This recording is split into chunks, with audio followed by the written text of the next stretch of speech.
I mean, you said that when it comes to Katt Williams dissing Kevin Hart, that's midget on midget crime. You're going to leave it alone. Yeah, I'm going to leave that alone, man. Two midgets fighting at it, you know.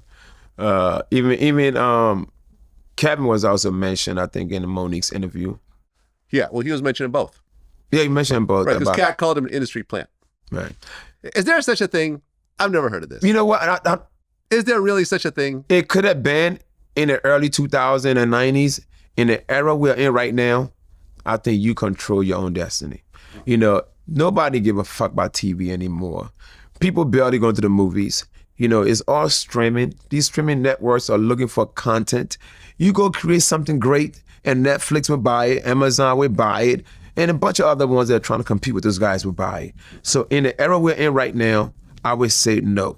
Maybe 2000 from the 90s to 2000, maybe, you know, because we need to get on television. It was, you know, it was only a few. Yeah, like, especially for black people, we had the UPN and WB. If you're lucky enough to get on ABC or NBC with just one show, one black shows on each of those networks, then the rest are on UPN.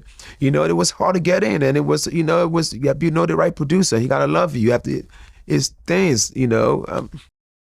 I mean, so he's probably referring to the past. The only problem I had, you know, and I love Monique, and you know, and she's been great. In fact, Monique, I met her on the set of Def Comedy Jam back in 1995. My first time. It was both of our first time doing Def Jam. In fact, what Def Jam did back in the day, they filmed 5 comedians, only 4 makes the show. You know, for whatever reason, either that fourth person was probably the weakest one, or he did something that they just couldn't edit. You know, when I did the show, it was me. It was hosted by Joe Torre. It was Monique, myself, Donna Rollins. I forgot the other person was, right? It was a great show. I was probably the best on the show, but my closing bit was too hard, and it couldn't be edited, and my Def Jam never aired. You know, and I think that kind of set me back, because those who had great shows on Def Jam automatically became superstars. You know, Chris Tucker and Bernie Mac. You know, those guys had great Def Jam, and then look what happened to them. Mm-hmm. You know, but I never questioned anything that happens in the past. You know, because you never know what God has for you, you know. Because I said to myself, you know, okay, maybe I would have did, my Def Jam would have aired, I would have had a TV show, I did all that. But what would I be today? Would I be right here doing this interview today? Would I still be relevant today? Would I still be making crazy money? Who knows? Because I could name 5 guys that were popping in the 90s and 2000s that now make 10% of what I make. You know, I'm not gonna mention no names, you know, and then, so yeah, and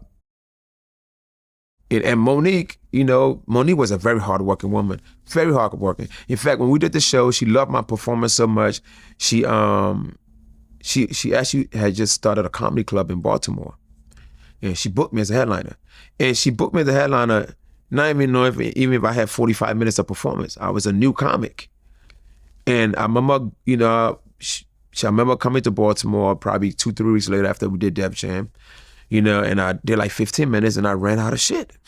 Fortunately for me, I brought a comedian from Philly with me that was one of the popping one in Philly to host the show for me, and then he had to go on after me and finish up my minutes, you know, and that's why, you know, sometimes you gotta be careful in accepting things when you're not ready. You know, we go up on Def Jam and do 5-10 minutes, but then they see you're great. Now, hey, I need you to come and do this headlining thing where you're supposed to do 45 minutes to an hour, and I couldn't.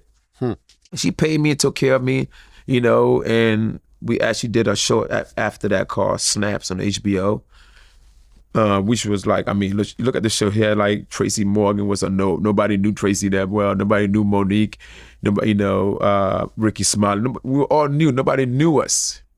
You know, and that was like 95 as well.